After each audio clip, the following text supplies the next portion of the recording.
नमस्कार, मैं हूं पूजा सिंह और आप देख रहे हैं हमारा उत्तराखंड का ये खास बुलेटिन। चलिए रुक करते हैं उत्तराखंड की कुछ खास बड़ी खबरों का। देहरादून में मेधावी छात्र सम्मान समारोह 2025 का आयोजित किया गया। सीएम पुष्कर सिंह धामी ने कार्यक्रम में शिरकत की। साथ ही कार्यक्रम में मेधावी छात्र छात्राओं को मेडल भी दिए। साथ ही वहीं मंच से सीएम धामी ने संबोधित भी किया। साथ ही क्या कुछ कहा, आइए आपको सुनाते हैं। ऐसे हमारे बच्चों के, ऐसे घरों के बच्चे, बेटे बेटियां, भाई बहन परीक्षाओं में उनका चयन हो रहा है, जो कई सालों से परीक्षाओं में परीक्षा दे रहे थे लेकिन उनका चयन नहीं हो रहा था। अब तो एक साथ 3-3, 4-4 और कुछ एक का तो 5-5 परीक्षाओं में एक साथ चयन हो रहा है। उत्तराखंड का शायद कोई ऐसा जनपद होगा जिस जनपद से आज हमारे जो है परीक्षा में भाग लेने वाले परीक्षार्थियों का चयन ना हो रहा हो। मुझे खुशी है, मैं उत्तराखंड के प्रत्येक जनपद में जाता हूँ, वहाँ ऐसे माता पिता मिलते हैं। उनके आंखों में जब मैं संतोष देखता हूँ तब मुझे लगता है उदय भाई साहब, शिक्षा का महत्व क्या है, योग्यता, प्रतिभा, क्षमता का महत्व क्या है। माता पिता अपने बेटे बेटियों को कितने कष्टों में रहकर उनकी पढ़ाई पूरी करवाते हैं, उनकी तैयारियां करवाते हैं, अपने दैनिक जीवन में होने वाली तमाम प्रकार की आवश्यकताओं में कटौती करके, जरूरी आवश्यकताओं में कटौती करके अपने बच्चों की शिक्षा के लिए वो तैयारियां करवाते हैं। उनके लिए कहीं कमरा किराए में लेते हैं, कहीं उनकी कोचिंग की व्यवस्था करते हैं, कहीं उनके लिए कुछ और अन्य व्यवस्थाएं करते हैं। कोई छोटी सब्जी की दुकान से, कोई छोटी सी कृषि कार्य करके, कोई छोटा सा होटल चलाकर, कोई घर में जो है गाय भैंसों को पाल कर तब जाकर वो अपने बेटे और बेटियों को जो है तैयारी करवाते हैं। पहले क्या होता था, उनकी इतनी तैयारियां, इतनी कटौतियां जीवन की जब उनके काम नहीं आती थी, उसमें भ्रष्टाचार हो जाता था, नकल हो जाती थी, पेपर लीक हो जाते थे, उनके अरमानों पर कुठाराघात हो जाता था। आप सोचिए किस तरह से उनके सपने टूटते थे, किस तरह से उनके माता पिता का हौसला कम होता था बच्चों के साथ साथ। हमने इस पर रोक लगाई, नकल माफिया की कमर तोड़ने का काम हमने किया और 100 से भी ज्यादा नकल माफियाओं को जेल की सलाखों के पीछे भेजा। उसी का परिणाम हुआ कि आज पुनः सबका आत्मबल लौटा है, विश्वास लौटा है और अब तैयारी जो भी कर रहे हैं उनका निश्चित रूप से अब चयन हो रहा है। इतना ही नहीं, हमारी सरकार के द्वारा संघ लोक सेवा आयोग, एनडीए, सीडीएस, इनकी परीक्षा में पास करने वाले जो अभ्यर्थी हैं उनकी साक्षात्कार की तैयारी के लिए 50,000 रुपए की वित्तीय सहायता का भी हमने प्रावधान किया है। तो ये बच्चों, आप लोगों में से कई बच्चे भविष्य में भारतीय सेना में जाने का सपना भी देख रहे होंगे और कई के परिवारजन इस समय भी मातृभूमि की सेवा हेतु सेना में अपनी सेवाएं दे रहे होंगे, क्योंकि हमारे राज्य में प्रत्येक परिवार से किसी न किसी रूप में, किसी के मामा, किसी के चाचा, किसी के फूफा, किसी के नाना कहीं न कहीं सेना में होंगे या अर्धसैनिक बलों में, पैरामिलिट्री फोर्सों में, देश की सीमाओं की रक्षा के लिए कहीं न कहीं तैनात होंगे। तो इसलिए हम सभी जानते हैं कि हाल ही में हमारी वीर सेना ने पहलगाम में हुए आतंकवादी हमले का करारा जवाब देते हुए ऑपरेशन सिंदूर को सफलतापूर्वक अंजाम दिया और पाकिस्तान स्थित आतंकवादी 9 अड्डों को पूरी तरह से नेस्तनाबूद करने का काम किया। इस अद्वितीय कार्रवाई ने एक बार पूरी दुनिया को भारत की सैन्य क्षमता, साहस और रणनीतिक कौशल का लोहा मानने पर मजबूर कर दिया है। मैं आप सभी से आह्वान करता हूं, जहां भी आपको हमारे वीर सैनिक दिखाई दे, उन्हें न केवल सैल्यूट करें बल्कि उनके योगदान के प्रति आभार भी प्रकट करें। हमारी सरकार उत्तराखंड को देश का श्रेष्ठ राज्य बनाने के अपने विकल्प रहित संकल्प को पूरा करने के लिए पूरी तरह से प्रतिबद्ध है। मेरा मानना है कि जब हमारे छात्र छात्राओं को गुणवत्तापूर्ण शिक्षा प्रदान करने में हम सफल रहेंगे, तभी ये हमारा संकल्प पूरा हो सकेगा। मुझे पूरा विश्वास है आप सभी विद्यार्थी इसी प्रकार भविष्य में भी अपनी मेहनत से, प्रतिभा से, लगन से और संकल्प के बल पर सफलता के नए आयाम स्थापित करेंगे और अपने ज्ञान, कौशल और समर्पण द्वारा। आप सुन रहे थे सीएम पुष्कर सिंह धामी को, जहां वो सीएम मेधावी छात्रों को सम्मान देने के लिए पहुंचे। साथ ही उन्होंने छात्रों से ये भी उम्मीद की कि जहां उन्हें जवान दिखे उन्हें वो सैल्यूट करे, साथ ही उनका आभार भी जताए। चलिए रुक करते हैं अगली खबर का, जहां वही गांजा टिहरी गढ़वाल में प्रथम गांजा, आपको बताते चले घटनाक्रम, तो वहीं आपको बताते चले सीएम धामी कार्यक्रम में शिरकत कर छात्रों को सम्मान भी दिया, साथ ही सर्टिफिकेट्स भी वितरित किए। मेधावी छात्र समारोह, जहां सीएम धामी ने कार्यक्रम में शिरकत की, साथ ही छात्रों को सम्मान दिया गया, सर्टिफिकेट्स बांटे गए। मेधावी छात्र सम्मान समारोह का यह आयोजन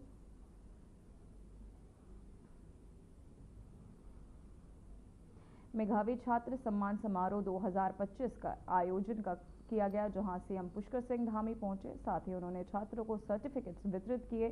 साथ ही आपको बताते चले उन्होंने छात्रों से कई बातें भी कही, और आपको बता दें कि सीएम धामी कार्यक्रम में पहुंचकर साथ ही उन्होंने कार्यक्रम को संबोधित भी किया और कई छात्रों को उन्होंने हौसला अफजाई भी किया। साथ ही उन्होंने कहा कि अगर छात्रों को भविष्य में और ज़रूरत पड़ती है तो सरकार उन्हें सम्मान भी राशि भी प्रदत्त करेगी। साथ ही चलिए अब रुक करते हैं अगली खबर का, जहां गांजा टिहरी गढ़वाल में प्रथम गजा घटनाकरण महोत्सव 2025 कार्यक्रम आयोजित किया गया। कार्यक्रम में सीएम पुष्कर सिंह धामी ने हिस्सा लिया। वहीं महोत्सव में संयोजक कैबिनेट मंत्री सुबोध उनियाल और उनके विशिष्ट योगदान से यह महोत्सव मनाने की शुरुआत हो रही है। महोत्सव के पहले दिन जागर सम्राट प्रीतम भरतवाण के तहत प्रस्तुति दी गई और पहले दिन स्कूल के बच्चों के द्वारा भारतीय संस्कृति को दिखाते हुए झांकियां भी निकाली गई।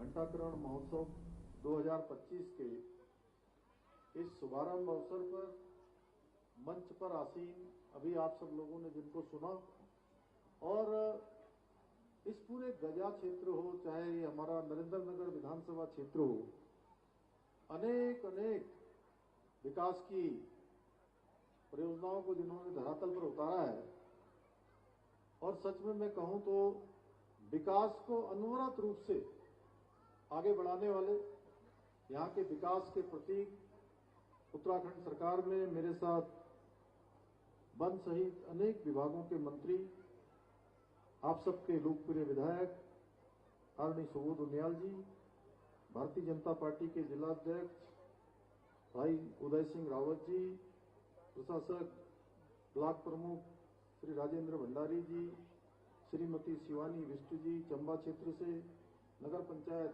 गजा के अध्यक्ष श्री कुंवर सिंह चौहान जी, राजेश रावत जी, चंबा की चेयरमैन सोमनी धनोला जी, गजेंद्र खाती जी, सुंदर जी, वीर सिंह रावत जी, कुलबीर जी, और हमारे मंच पर आसीन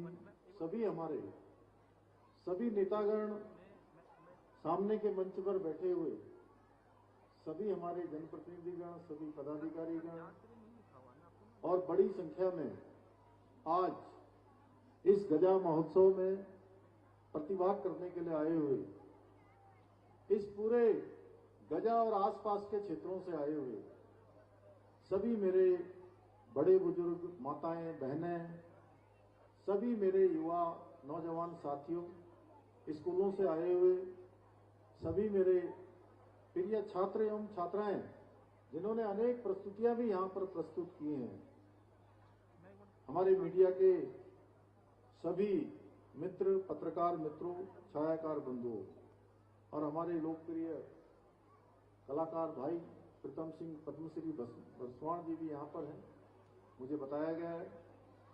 मैं सबसे पहले तो 3 दिन तक चलने वाले प्रथम गजा घंटाकरण महोत्सव के शुभारंभ के अवसर पर आप सभी को अपनी ओर से बहुत बधाई देता हूं, बहुत शुभकामनाएं देता हूं कि ये शानदार आगाज आज यहां प्रारंभ हो गया है। साथ ही मैं भगवान घंटाकरण के चरणों में शीश नवाकर उनको प्रणाम करता हूं और प्रार्थना करता हूं कि भगवान घंटाकरण की कृपा हम सब पर बनी रहे, उनका आशीर्वाद हम सब पर बना रहे। और जैसा सच में मुझे आज बहुत खुशी हो रही है आप सबके बीच में आकर और प्रथम गजा घंटाकरण महोत्सव शुभारंभ हो रहा है।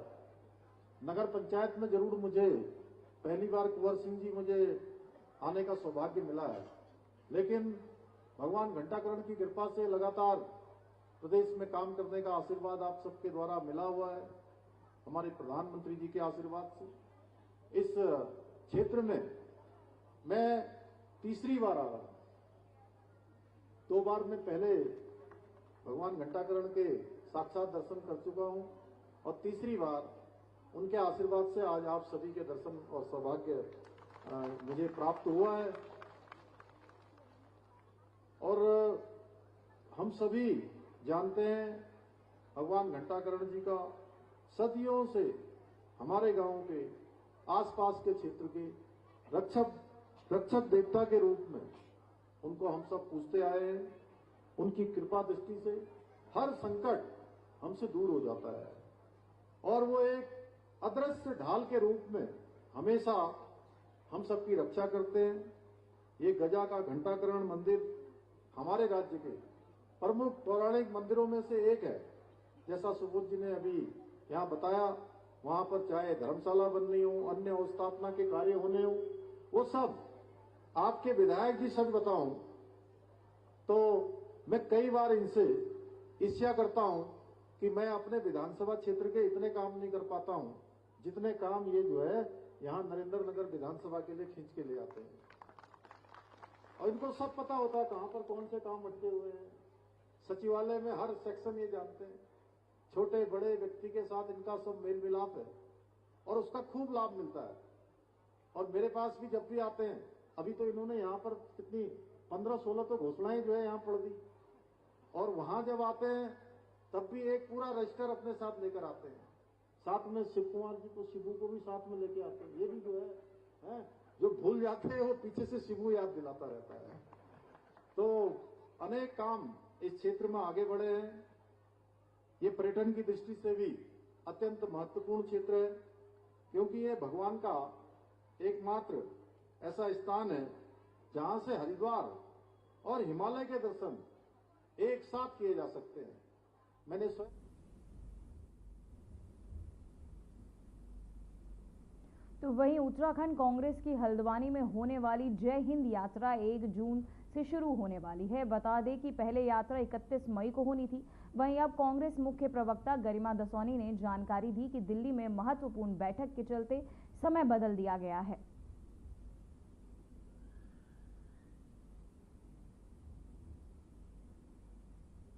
देखिए, समय काल और परिस्थितियों को के मद्देनज़र कार्यक्रम में चेंजेस लाए जाते हैं और अभी हमारे पास बहुत समय है। पहले रैली 31 मई को थी, अब ये रैली 1 जून को प्रस्तावित है शाम 4 बजे। दिल्ली में महत्वपूर्ण बैठक आहूत होने की वजह से इस रैली के समय और तारीख में बदलाव किया गया है और ये रैली भारतीय सेना के शौर्य और पराक्रम और उन लोगों के जो देश के प्रति योगदान और बलिदान है, उसमें उनको एक बड़ा थैंक यू उत्तराखंड कांग्रेस की ओर से कहने के लिए जगह जगह जय हिंद रैली निकाली जा रही है। उसी सिलसिले में, उसी क्रम में हल्द्वानी में ये रैली 1 जून को होने जा रही है। तो वहीं हरिद्वार के सिंह द्वार, भगत सिंह चौक और शंकराचार्य चौक में जल भराव की समस्या को लेकर राज्य आपदा प्रबंधन प्राधिकरण ने उपाध्यक्ष विनय रूहेला की स्थलीय निरीक्षण किया है। साथ ही जहां उन्होंने भेल नगर निगम और सिंचाई विभाग को बैठक कर समाधान निकालने के निर्देश दिए। साथ ही इस दौरान विनय रूहेला ने कहा कि जब तक दीर्घकालीन समाधान नहीं निकलता तब तक अस्थायी रूप से पंपिंग सेट और जल निकासी की व्यवस्था चुस्त की जाए। साथ ही मुख्यमंत्री के निर्देशों के तहत मानसून से पहले तैयारियां तेज कर दी गई हैं।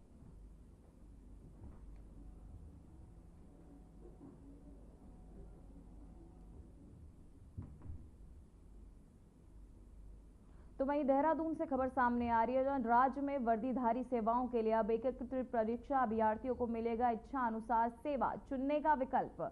आरक्षी उप निरीक्षक पदों के लिए बन रही नियमावली। पुलिस सहित सभी सेवाओं के लिए एग्जाम की तैयारियां। यूनिफॉर्म सिविल आपको बताते हुए एग्जाम करवाने की तैयारी कर रहा है। साथ ही बार बार परीक्षा में लगने वाला समय खर्च की होगी बचत। पसंद के विभाग में शामिल होने के लिए परीक्षा का मौका पुलिस, परिवहन, आबकारी सचिवालय, सेवा विभाग होंगे शामिल।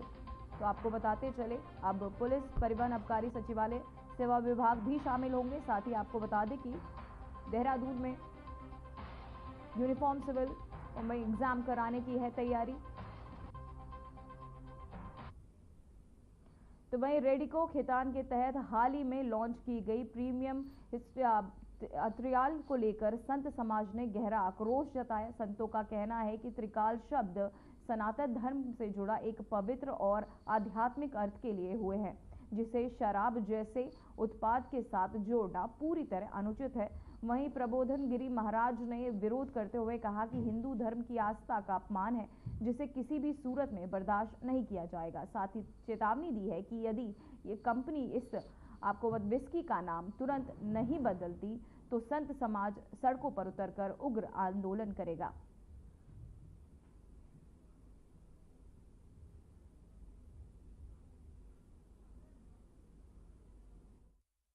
हिंदू रक्षा सेना खैतान कंपनी, रेडिको खैतान कंपनी की घोर निंदा करता है और मैं उससे आग्रह करूंगा बिना विलंब करे हिंदू समाज से क्षमा याचना करे, और अगर क्षमा याचना नहीं की तो हिंदू रक्षा सेना इसके खिलाफ आंदोलन करेगी और इसके खिलाफ कड़ी कार्रवाई का भारत सरकार से मांग करेगी। और भारत सरकार को इसके खिलाफ कड़ी कार्रवाई करनी चाहिए। इसकी मकान दुकान सब बंद कराना चाहिए, फैक्ट्री बंद करानी चाहिए, क्योंकि त्रिकाल भगवान के नाम से का अपमान करना ये घोर निंदनीय कार्य है। हर हर महादेव। उत्तराखंड देवभूमि, जहाँ देवताओं का स्थान है और माँ गंगा जी का प्रांगण, मोक्षदायिनी श्री गंगा जी। आज मीडिया के माध्यम एक सूचना प्राप्त हुई है, त्रिकाल का नाम रखा गया एक शराब का प्रोडक्ट पेश किया है। हम कठोर से कठोर निंदा करते हैं और श्री अखंड परशुराम अखाड़े के अध्यक्ष होने के नाते ये जो त्रिकाल इन्होंने शराब बनाई है, इसका ब्रांड नाम रखा है, इसे हटा दीजिए, क्योंकि ये चीज हमारे कहीं ना कहीं युवक बच्चों के मन में भी आक्रोश पैदा होगा। ये चीज बननी नहीं चाहिए। हमारे संस्कार और संस्कृति से खिलवाड़ ना करें। ये भारत सरकार से निवेदन है, तत्काल इसके ऊपर बैन लगाए, इसका नाम चेंज हो। कोई भी अपनी मर्जी से हमारे इष्ट देवता का नाम, हमारे पूर्वजों का नाम रख लेता, ये बंद होना चाहिए। धर्म क्या कहता है उसके ऊपर मंथन होना चाहिए। तो वहीं देहरादून जिले के चक्राता के पास टाइगर फॉल में नहाते समय दो पर्यटकों के साथ बड़ा हादसा हो गया।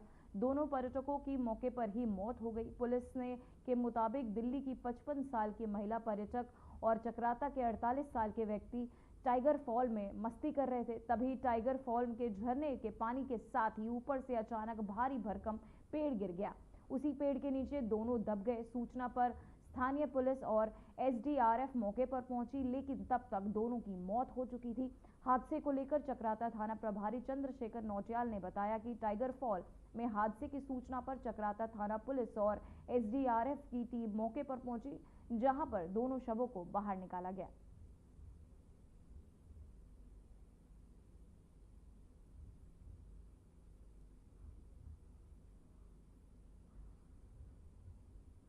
तो वहीं देहरादून के मुख्य जिला दून अस्पताल में नेत्र रोगियों की संख्या में लगातार बढ़ोतरी दर्ज की जा रही है।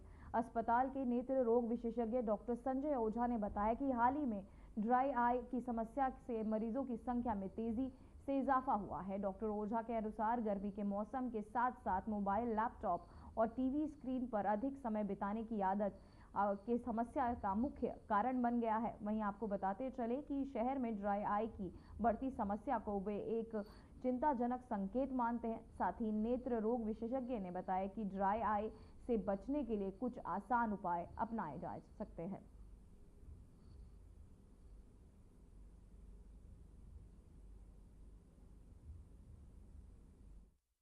देखिए, जैसे कि आपको पता है डिजिटल एज है हमारी, तो कंप्यूटर से, मोबाइल से, लैपटॉप के स्क्रीन पर ज़्यादा से ज़्यादा काम होता है, तो उसके कारण तो आंखों की समस्या ड्राई आई की रहती ही है। अब इन दिनों एकदम से गर्मी पड़ने लगी है, मौसम भी शुष्क हो गया है, तो गर्मी के मौसम में इस प्रॉब्लम में और ज़्यादा इजाफा हो जाता है। और शाम के समय बच्चे खेलने जाते हैं और चूँकि मौसम में बहुत ज़्यादा ड्राइनेस है, धूल भरी हवाएं चलती हैं, तो धूल गर्म तो है ही, उसके कारण भी सूखा, प्लस साथ में धूल मिट्टी भी वातावरण में होती है, उससे भी आंखों में नुकसान का खतरा बना रहता है।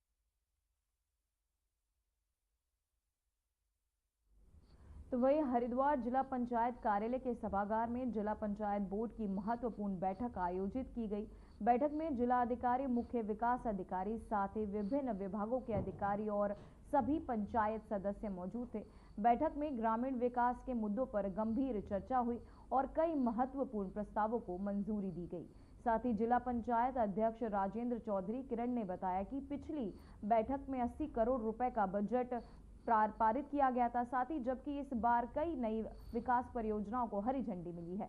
खास तौर पर तालाबों की सफाई और संरक्षण को इस बार प्राथमिकता दी गई है, जिससे ग्रामीण क्षेत्रों में जल संरक्षण बेहतर हो सके।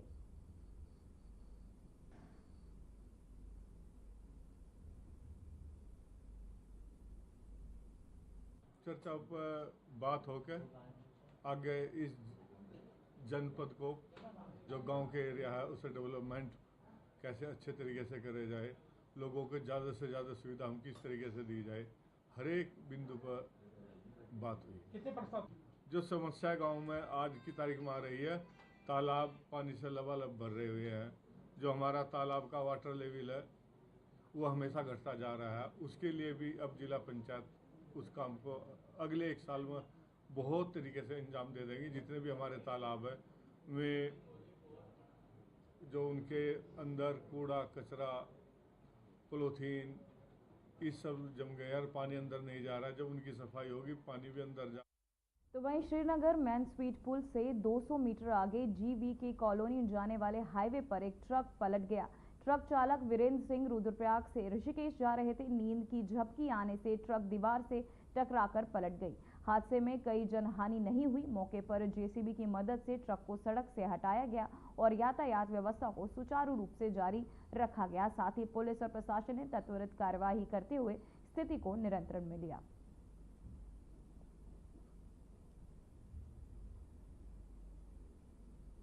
तो वहीं नई टिहरी में भारी बारिश से मूलधार, आपको बताते चले, मूलधार के पास एक मलबा आने से 2 कार क्षतिग्रस्त हो गई हैं। बता दें कि वाल्मीकि बस्ती मूलधार में मलबा घरों में घुसने से 5 घरों को प्रशासन ने खाली करवाया। वहीं नई टिहरी आंचल डेयरी समीप निर्माणाधीन केंद्रीय विद्यालय भवन में के क्रेट वॉल की एक हिस्सा ध्वस्त हो गया है, जहां एक निर्माणाधीन भवन को भी खतरा उत्पन्न हो गया है। ऐसे में निर्माण कार्यों की गुणवत्ता पर गहरे सवाल उठ रहे हैं।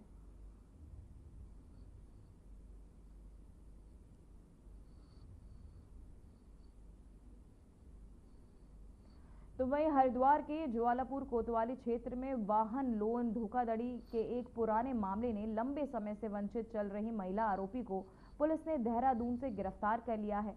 बता दें कि महिला ने फर्जी दस्तावेज के आधार पर कोऑपरेटिव बैंक से 10 लाख रुपए का लोन लिया था। ये मामला 27 जून 2023 को सामने आया था, जब Almora urban cooperative bank limited की ज्वालापुर शाखा के प्रबंधक हरिदत्त भट्ट ने 13 लोगों के खिलाफ तहरीर दी थी। आरोप था कि इन लोगों ने मिलकर कूट रचित दस्तावेजों में 77 लाख रुपए का वाहन लोन लिया और उसे भी नहीं चुकाया। वहीं पुलिस ने धारा 420, 467 से आपको बताते चले और 468 और 471, 120 भी IPS के तहत मुकदमा दर्ज किया है। बता दें कि इस केस में 7 आरोपियों को जेल भेजा जा चुका है, जबकि अन्य वांछितों की तलाश जारी थी। वहीं कप्तान प्रेम सिंह डोभाल के निर्देश पर चलाया जा रहे अभियान के तहत ज्वालापुर पुलिस ने 25 मई 2025 को देहरादून से महिला आरोपी को दबोच लिया है। गिरफ्तार महिला वर्तमान में शिविर हेडी कोतवाली लश्कर में रह रही थी, जबकि उसका स्थायी पता रावली महदूद थाना सिटकुल है।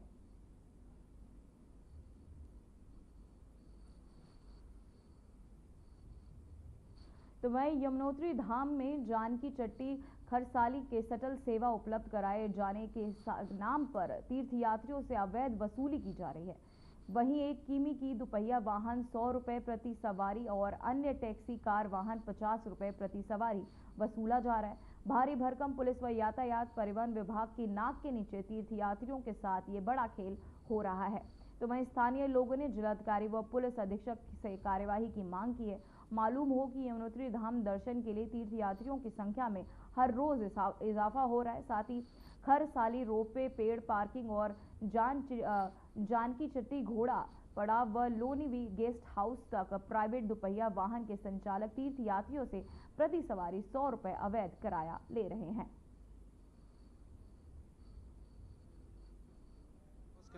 कितना किराया वसूल रहे हैं यात्री? ये किसी से 100 वसूल रहे हैं, किसी से 200, किसी से 150, जैसे जैसा कोई यात्री फंस रहा है वैसे वैसे कर रहे हैं और गिरा भी रहे हैं लोगों को साथ में। हमने एक बार बोला भी था एसडीएम साहब को कि आप शटल सेवा चलाइए, लेकिन एसडीएम साहब ने हमारी कुछ बात नहीं रखी आगे। और जब हमारी गाड़ी यहाँ से जाती भी है शटल लेने के लिए चौराहे पे, तो वहाँ पे दरोगा साहब उनको भगा देते हैं और चालान करते हैं। अच्छा, ये तो बहुत ज़्यादा चल रहे हैं, कई सवारी बैठा के ले जा रहे हैं। यूटिलिटी वाले 50-50, 100-100 सवारी बैठा रहे हैं। अगर कोई दुर्घटना हो जाती है इस रोड पे तो फिर इसका जवाबदेही कौन होगा? ये तो प्रशासन ही देखेगा, हम क्या बता सकते हैं इसमें।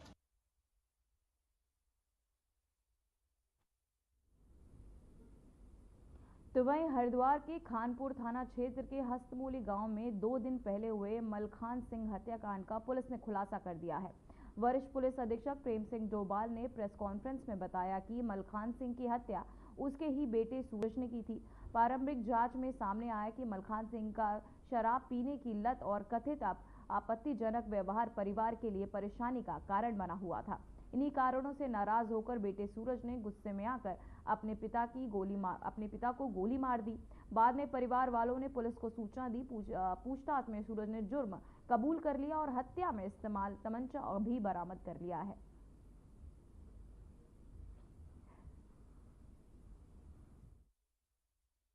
23 की रात्रि और 24 की अर्ली मॉर्निंग हस्तमौली गांव खानपुर थाने के अंतर्गत मलखान सिंह जो घर के बाहर सो रहे थे, उनकी उसके सीने पर गोली मार के हत्या कर दी गई थी। ये पुलिस के संज्ञान में जब ये मामला आया था, पुलिस ने तत्काल फॉरेंसिक टीम के माध्यम से और हमारी थाना पुलिस एसपी ग्रामीण खुद मौके पर गए थे। तो वहाँ जाके जो घर की क्वेश्चंस के बारे में और क्योंकि ये मृतक घर के बाहर। फिलहाल बुलेटिन में बस इतना ही। देश और दुनिया की तमाम खबरें देखने के लिए बने रहिए हमारे साथ। नमस्कार।